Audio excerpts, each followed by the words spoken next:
Okay, it's Sunday and I am already tired. It's only like 1 o'clock, but I got up fairly early this morning and I went and we have some of these sorrel, I guess they're called sorrel bushes. They're the worst. I mean, they're good because when you're looking at privacy for like privacy screening, they're perfect. You know what I mean? Like they're really, really good. However, they're almost like a weed. They grow so darn fast. They're just like a weed. So I was up this morning trying to trim those down. They've gotten up so high. They started to get up into the wires. I'm trying to shape them up so that they look fairly decent. They don't look like an amateur did it, which I am an amateur. But man, I'm worn out. Like my arms are tired. So then Noelle was out there, pointing. What about right here? You missed right over there. What about over there? And I'm like, bro, my arms. I'm not used to manual labor. I mean, I'll tell you, I'm not. That's not my forte. But so my arms were like just cramping because I've been up, like I'm up several rungs up the ladder here, trying to trim these things down so they're manageable. And there's another spot that I need to get. And I'm leaning over, not trying to fall because I got this new ladder and it's like I don't know, it's one of those, it's telescopic, but it's like got these little pistons or whatever. It's kind of new. And I'm trying to make sure I'm doing this just right so that I don't fall. And I'm afraid it's going to fall. I got a new hedge trimmer thing, it's nice. It's really good. It's lightweight, but after a while, man, your arms get tired. And so she was telling me about these other spots I missed. I'm like, bro, my arms are done. They're done at this point. I couldn't even lift them up because like it's just not what I do. And we're gonna have to get the neighbor to get the other side of it because there's no way. I'm gonna get stabbed by a branch, or I'm gonna get punctured, or I'm gonna end up cutting one of the lines because it's just too far over. He would have to get up there on his side and even it up because right now it just looks like one of those the gumby haircut back in the day. That's what it looks like. One side is low, but the other side is high. Anyway, you guys don't care about that. Be sure to join the Discord. It's going to be down in the description box below. We talk about a lot of things. And actually, another tangent before I get to the topic. Our mind is blown. There are people who get on the Discord who will school me, which doesn't take a lot, but will school me on different topics. And one time it was about the what's it called, cryptocurrency. And we have a few guys in there and girls too who they know a lot about cryptocurrency, like insane knowledge on cryptocurrency. And I'm like, dang. So they were teaching me all types of stuff. Well, today there's a guy on our Discord who knows all about like water heaters and different things like that because their dad was like a master plumber or something like that, and so the son has to tag along, right? So he knows all this stuff, and there's things about a water heater I never even knew that you have to do every year. I don't know, and most people don't. And I think that Lowe's and Home Depot and water heater installers don't want you to know. Right? But you have everything at your fingertips to, make your water heater last for a long time. But nobody's telling you that because they'd rather you spend a ton of money, right? Instead of maintenance. And so I'm like, I never knew. So I told Noelle, jump into the Discord, read what they're saying. And she's like, I'm mind blown. I'm like, same. Never knew. And he's like, oh yeah. Sent me a YouTube video. I'm like, dang. New to me, right? Anyway, enough of that. Someone in this Ask HershNoeie. So it's good to join the Discord because we've talked about stuff that is more detailed and more intimate, if you will, because you're able to go back and forth. I chime in all the time. We talk about a lot of different things, but like there's a lot of things I'm like, I never knew. We talk about the vaccine, investments, everything, relationship type stuff. It just depends on the person, right? But anyway, so you can save a lot of money, really, if you think about it, because with all the different people that's in there and the skill sets they have, like, anyway. So this person in this Ask HershNoeie said, "Hey Hersh, I'm originally from Seattle. I moved to Tacoma not long ago, and in Seattle they had the upzoning, which meant that in certain areas of the city." They could build much taller buildings. Don't quote me, but I'm not exactly sure of how tall of a building that they could make. Recently, in one of your videos, you said that Tacoma is doing the upzoning over the entire city. From my understanding, only Seattle did certain specific areas and not over the entire city. So what does that mean for Tacoma? Is every place going to be tall buildings? If so, that's disheartening because I purchased this home only a couple of years ago, and I would hate for big, huge, tall buildings right next to my house. Do you mind explaining a little bit more? Okay, that's a good question. Now, I don't know the details of Seattle, and I do know that Seattle had did the upzoning, and they did it in certain key areas. So a lot of that is, and I don't think they got the idea from Vancouver, Canada, but in Vancouver, along the SkyTrain stations, they have upzone. They basically put a big cluster of buildings, or they allow developers to build tall buildings, near those stations, because their whole point is if you put a station here and they calculate a certain radius around the station, if you put enough density here, there'll be less traffic, less cars, because people will take the train wherever they need to go, and their system is pretty advanced and well connected, right? So that's Vancouver. Seattle is trying to do something similar, and they've been focusing on the university district, saying that, hey, that's one that I know for certain. They did an upzone there, and they said you could build up whatever the height is. So they removed certain height restrictions. And you're right, there the buildings can reach pretty tall heights, right? I don't know the specific details, but we're talking well over a dozen, 2 dozen stories, right? It's a little different. And there's actually been a lot of developers focusing on that because they're trying to tap into students. Some students want to be close to the university, but they don't want to live on campus, right? Because UW in Seattle has a pretty big housing community up there, right? So a lot of folks don't want to live on campus, but they want to be close enough or in the general area so that they could even bicycle to school or walk to school. You'll see a lot of people walking there. So, or, take a scooter over or whatever. They want to be close enough, but not necessarily on campus. There are other locations, I'm sure, in Seattle that has the upzoning. I just don't recall all of them.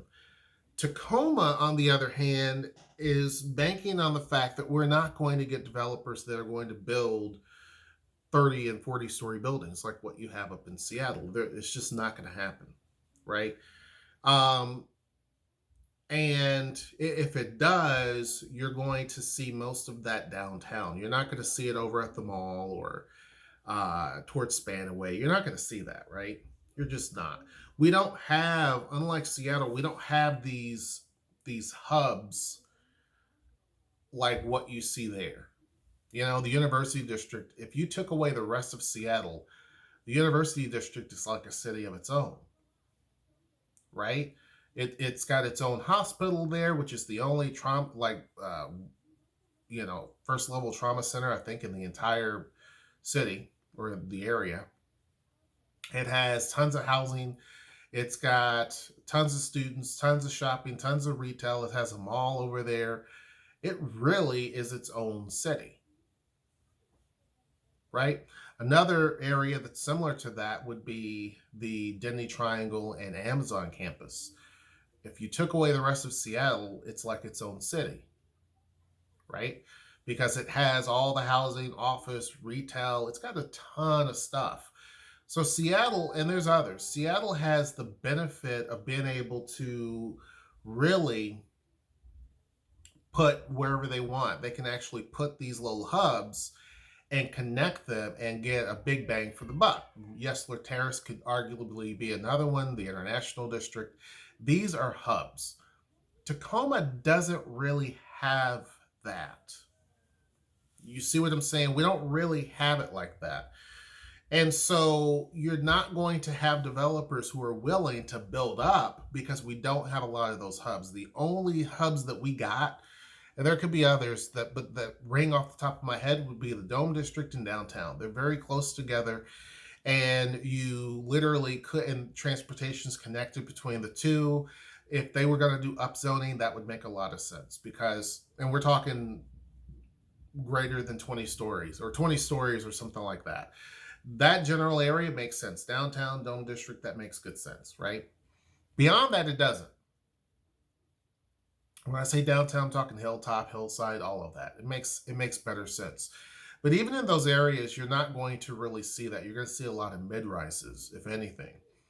And what this upzoning means is that if you are close enough to a transit line, be it a bus line, light rail system, streetcar, whatever, then it will be an upzone area. So so for example, there's no buses that go down along the street in front of my house. So this particular area is not an upzone area because there's no buses that come through here. There's no bus line. If you go out to the main street, there is a bus line. So right in that particular area, they have basically kind of a buffer area along that street, you can upzone all of that.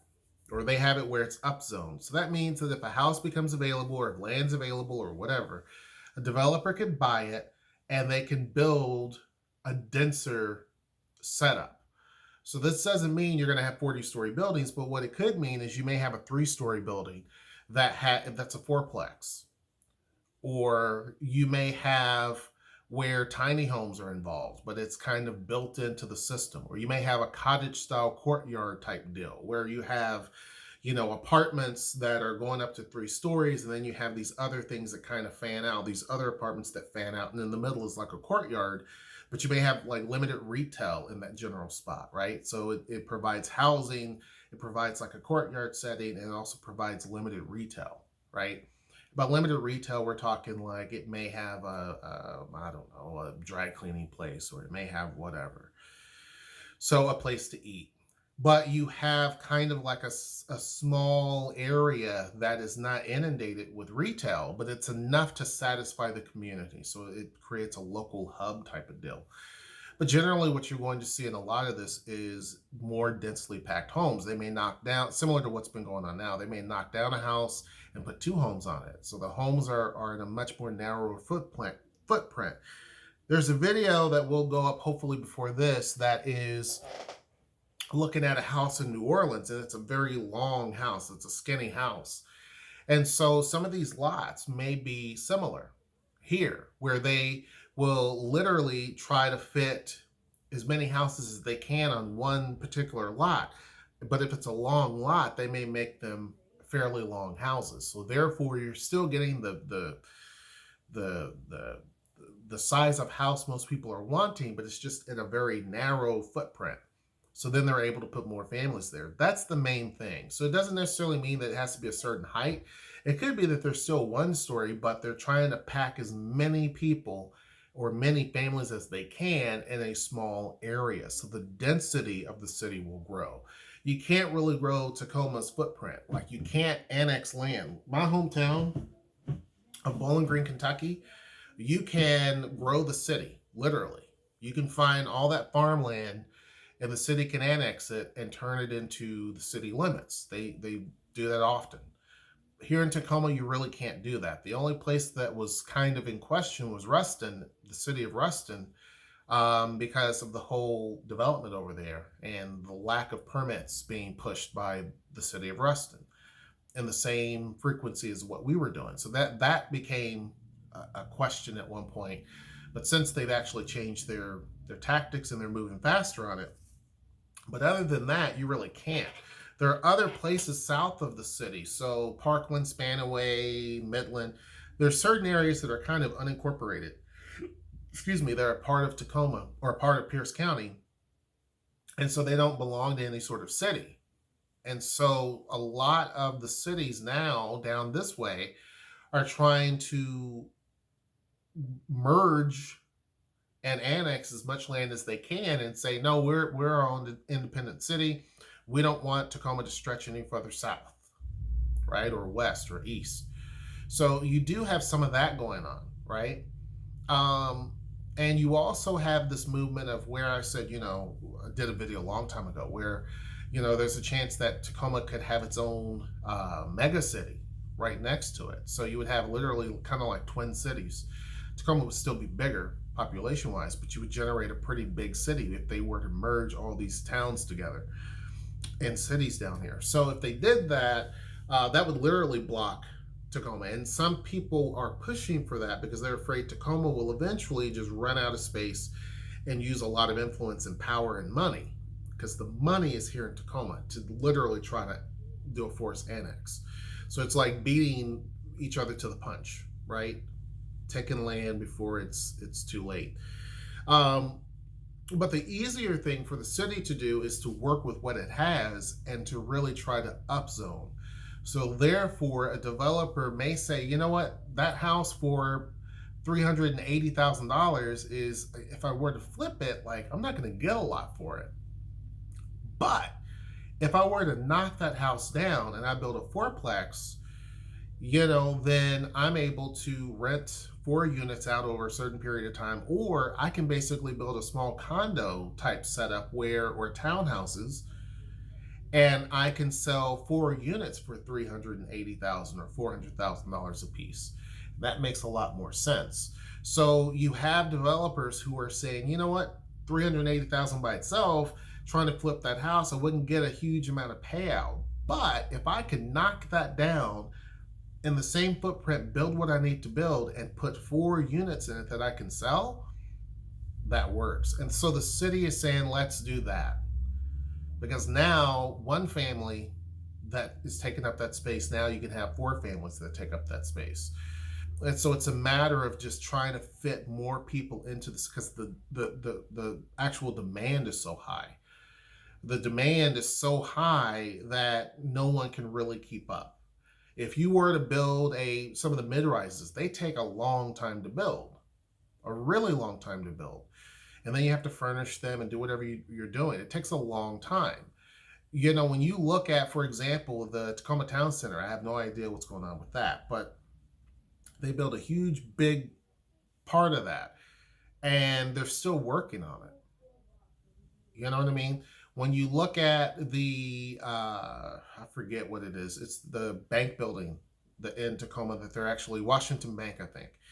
They're taking that tall building and they're just redesigning it because it was offices, and they're turning it into apartments. It's taken a long time. So when you look at the number of years it takes to do that, the problem keeps getting worse in terms of just housing. It's getting much more of a problem. But if I can actually build something that's really an oversized house, and it takes me 8 months to maybe 9-10 months to do, that makes a lot more sense. And you do see some upzoning being taken advantage of. You do see some areas where developers have done that. Now, that was before the city ruled that you could do that. It was just a case-by-case basis. So a developer would go to the city planning commission and say, hey, this particular lot, I want to put some small apartments, or I want to put condos, or I want to put whatever. And it's generally single-family residential.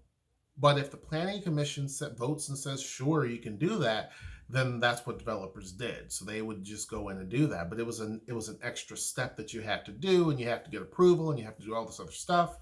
So it slows down the process. So the city's just trying to make it where it's a much faster situation, and they don't have to actually do that.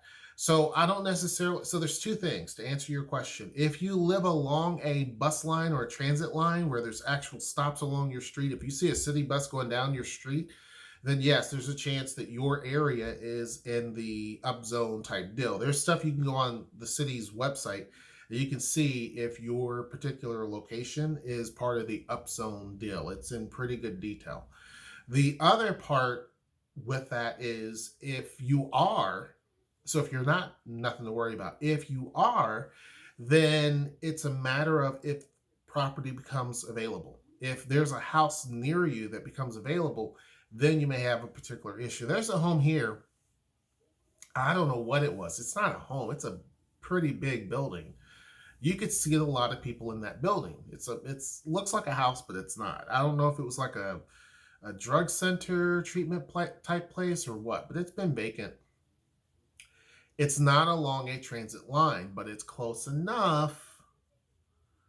And so it could potentially fall into the realm. I don't know how far out the variance is that the city said. I don't know. But that particular structure alone could easily be multifamily just by itself. Now, they may have to do some work on the inside, but it's a pretty big structure. Looks, again, like a house. But they could easily knock it down and say, you know what, we're just going to start over fresh and literally build something. So people in that general area, which are all single family homes, would then be dealing with a small apartment building or something like that that could replace it. Because I think the structure right now is either 2 or 3 stories tall as it is. So they may end up being faced with an apartment going up. And you're seeing that in certain areas where you have apartments that are only 40 units, but they're big enough. I mean, again, think about having your house and right next door is an apartment that's going up that has 40 different units in it. So folks are worried about their home values, but in most places that probably would be a problem, but here it doesn't affect it as much because people are just in dire need of housing. So the situation here is not like it is in Seattle. You're not going to have big, huge, tall buildings. And the city has been very much focused on the middle housing type deal, which is basically this chunk of houses or chunk of housing that is of a certain size, certain height, certain requirement type thing. So it's not where you can just do whatever. But anyhow, hope you guys enjoyed this video. Make sure you join the Discord down in the description box below. Make sure, decline that. Make sure that you like, share, and subscribe. And until next time, I will see you. Take care.